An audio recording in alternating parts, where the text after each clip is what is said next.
First of all, what kind of activity are you seeing out there in terms of cybercrime, especially in the last 3 to 4 months now that we've been sheltering in place? It's across the board. Just in the last couple of weeks, we've seen the two largest denial of service attacks ever.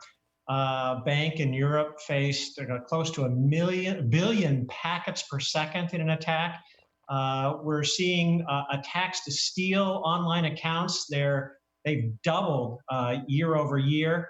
And with the remote workforces, with employees being at home, we've seen a factor of 5 increase in these devices going to malware sites. And that's because people are clicking on phishing links or going to the wrong site. And that's just in the last 2 months, a factor of 5 increase. So, the threat actors are very active right now.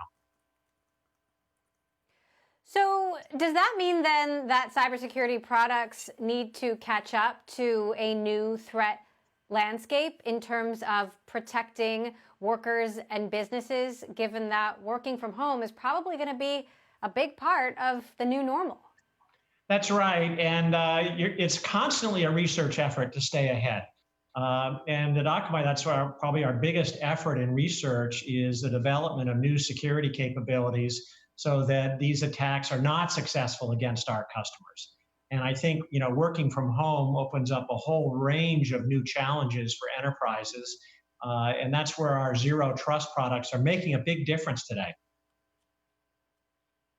So how much more working from home do you think there will be as the economy starts to open up, as people slowly start to go back to work and school? How much is this working from home just going to be part of our new habit? I think it'll be very substantial for companies where employees can work from home. I think you'll see a large fraction of employees continue to do that. We've told our employees that they can work from home for the rest of the year. And I expect, in the long run, maybe half of our employees will do that on a regular basis going forward. Sometimes employees need to come in, but for a lot of companies right now, they can work very successfully remotely, and that's safer to do, and in many cases more convenient for the employee. So what has all this meant for Akamai? Obviously, you work with so many different kinds of companies of all shapes and sizes. I wonder how much exposure you have to companies like the travel industry, airlines, which have obviously suffered greatly, and what that ultimately means for your business, given that some businesses are thriving and operating just fine, but others are not. Yeah, it's really tough on the travel and hospitality sector right now. And so in some cases, we've worked with them to adjust contracts, to help them through this difficult time.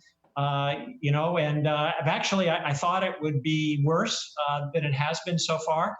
And we'll have to see, what happens in the future. But believe it or not, people are booking flights, booking cruises and vacations. And I think, there is a lot of demand. People want to, get back to a normal life. And hopefully we'll be able to do that in the not too distant future.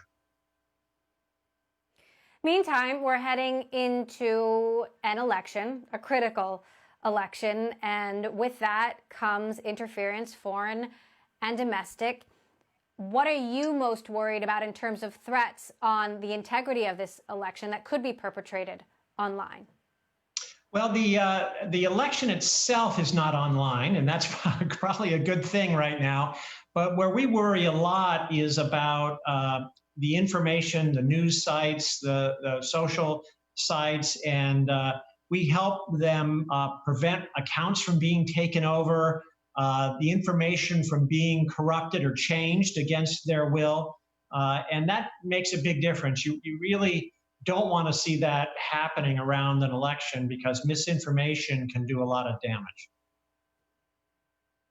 Meantime, how are you thinking about the return to work for your employees and your own offices? What are you going to be doing differently post, and I say that with some irony, post-COVID-19? Well, already we're beginning to open our Asian offices, and I think most of Asia Pac will be open over the next few months. Europe is sort of a mixed situation. I think things are tougher in the Americas right now. And we're going to be allowing our employees to work from home, throughout the rest of this year. And my guess is on a long-term basis, we'll have a lot of our employees continue to do that.